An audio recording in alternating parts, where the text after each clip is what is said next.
Hello guys, कैसे हो आप सब। आज मैं एक हैक्स लेकर आई हूँ जिससे कि आप ज़्यादा से ज़्यादा अटैम्प्ट कर सकते हैं प्रीलिम्स एग्ज़ामिनेशन में, क्योंकि NICLAO का प्री में अब ओनली 6 to 7 days बचे हैं। तो लाइक 28 जुलाई को ही है, तो इसीलिए तो आप ये चीज़ें अपनी मॉक में भी कर सकते हो, अभी से करके देख सकते हो कि कितने अटैम्प्ट इंक्रीज़ होते हैं आपके, और फिर वो चीज़ फॉलो, वैसा रूल फॉलो आप एग्ज़ामिनेशन में भी कर सकते हो। तो सबसे पहले है क्वांट की बात। क्वांट में सबसे पहले है ना, आपको क्या करना है कि 1 मार्क वाले क्वेश्चन पहले करने हैं। मतलब जो भी 1 मार्क वाले क्वेश्चन होंगे, जैसे नंबर सीरीज, क्वाड्रेटिक इक्वेशंस। लेकिन एक बात का ध्यान रखिएगा, जब नंबर सीरीज कर रहे होंगे तो वहाँ पे ये देखिएगा कि मिसिंग या रोंग कौन से सा पैटर्न आया है, क्योंकि रोंग नंबर सीरीज में लोग कभी कभी फंस जाते हैं।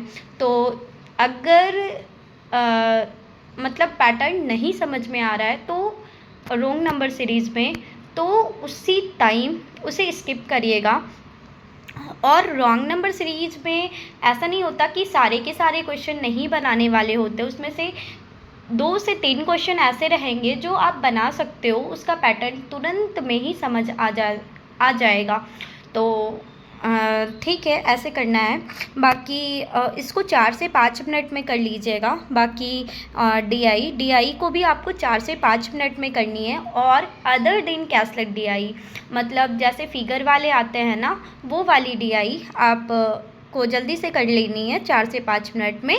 और अगर कैसलेट आई तो उसे बचा करके बाद में रखनी है, क्योंकि आप अगर फंस गए पहले ही तो फिर आपके अटैम्प्ट नहीं हो पाएंगे। तो उसके बाद है आपका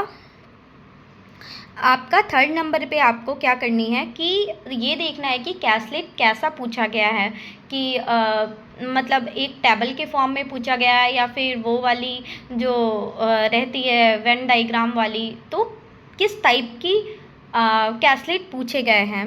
तो अगर नॉर्मल सा पूछा गया है तो आपको कैसलेट पहले अटैम्प्ट करने हैं, और वो हो जाएगी अटैम्प्ट, उसके बाद आपको अरिथमेटिक के क्वेश्चंस चुने हैं।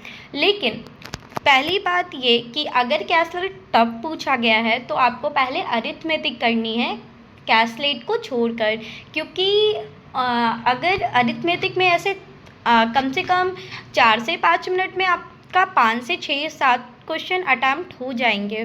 ठीक है, तो आपकी नंबर्स बढ़ेंगे। ठीक है, नंबर ऑफ़ अटैम्प्ट बढ़ जाएंगे, इंक्रीज़ होंगे। आगे है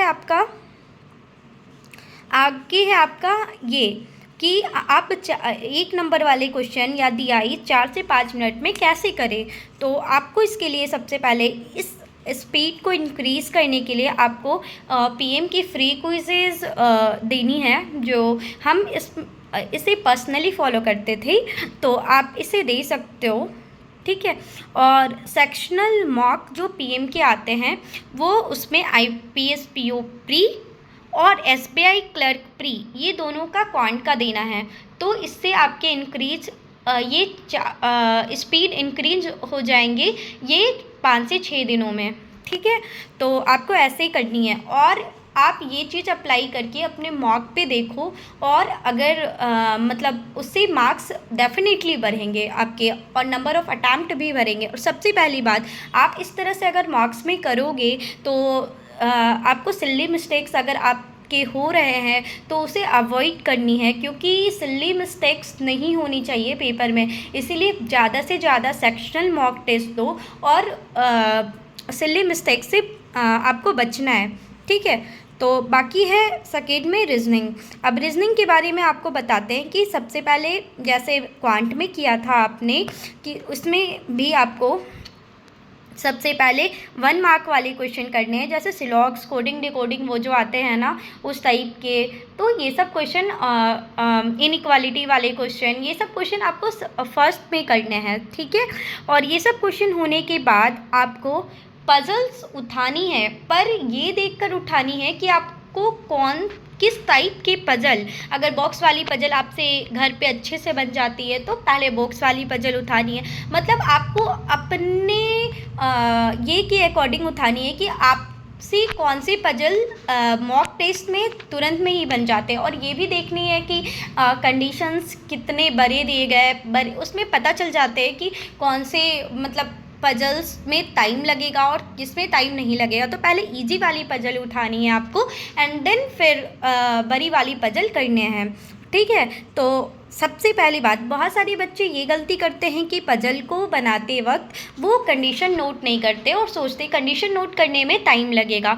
लेकिन पहली बात ये कि अगर आप कंडीशन नोट नहीं करते हो तो आप स्टेटमेंट्स को बार बार एक ही स्टेटमेंट को क्योंकि एक तो पढ़ते रहते हो, क्योंकि एग्ज़ाम में क्या होता है ना कि एक तो मतलब हड़बड़ी रहती है, लाइक स्ट्रेस बढ़ जाता है। तो आपको कंडीशंस को बार बार नहीं पढ़ने हैं, और मॉक टेस्ट से अभी 4 से 5 दिन में ऐसे कर लो कि कंडीशंस को आप 10 से 20 सेकेंड्स में नोट कर लो, क्योंकि प्रीलिम्स में उतने टफ पजल्स नहीं पूछते, ज़्यादा स्टेटमेंट बेस्ड पजल्स नहीं पूछे जाते। तो आप कंडीशंस को नोट डाउन करके करो, क्योंकि एक बार आपके कंडीशंस अगर नोट डाउन रहेंगे तो आपको उसे बार बार स्टेटमेंट्स को पढ़ने में दिक्कत नहीं आएगी, और आप डायरेक्टली मतलब कंडीशंस को देखकर ये भी कर सकते हो। और एक बात ये भी, कंडीशंस लिखने से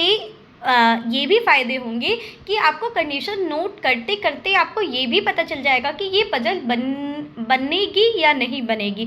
तो इसमें आपको पजल बनाने में ज़्यादा टाइम नहीं जाएगा। अगर नहीं बनेगी तो आप तुरंत उसको स्किप करके नेक्स्ट पजल में जाओ, ठीक है। और इस तरह से आप कर सकते हो रीजनिंग में।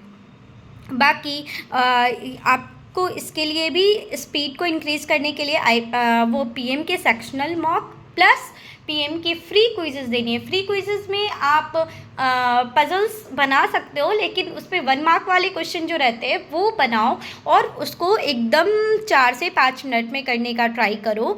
और बाकी पीएम के सेक्शनल मॉक दो, IBPS PO प्री के और SBI क्लर्क प्री के। इससे आपके इंक्रीज, ये चंद दिनों में आपकी स्पीड इंक्रीज़ हो जाएंगे और आपके अटैम्प्ट बढ़ेंगे। बाकी है इंग्लिश में देखो, बहुत लोग ये पूछ रहे थे कि वोकैबुलरी कितनी इम्पॉर्टेंट है। तो वोकैबुलरी इतनी इम्पॉर्टेंट नहीं है, और जो मतलब इम्पॉर्टेंट वोकैब्स है वो एग्जामिनर फेवरेट वर्ड के रूप में निमिषा बंसल मैडम की एक PDF है जो मैंने अपने टेलीग्राम चैनल में शेयर किया है, आप उसे पढ़ सकते हो। वो 220 रूट वर्ड्स भी है, वो भी आप पढ़ सकते हो। बस इतना करोगे तो हो जाएगा। आप इसमें अंडरस्टैंडिंग पावर चाहिए, ठीक है। अगर अंडरस्टैंडिंग पावर हुई आपकी सेंटेंस को समझने की तो आप डेफिनेटली उससे कर सकते हो। बाकी क्लोज टेस्ट में कभी कभी इंपॉर्टेंट आ जाता है, फिल इन द ब्लैंक्स में आ जाता है, लेकिन फिर भी आप उसे अंडरस्टैंडिंग पावर से कर सकते हो। बाकी ज़्यादा से ज़्यादा सेक्शनल लगाओ, इससे आपके ग्रामर रूल्स एक निमिषा बंसल मैडम की जो ग्रामर रूल्स है वो भी मैंने अपने टेलीग्राम चैनल में शेयर किया, आप उसे भी एक बार रीड करके एग्ज़ाम में चले जाना, ठीक है। ऑल द बेस्ट और बड़े अच्छे से एग्ज़ाम देना। Thank you for like subscribe of my channel.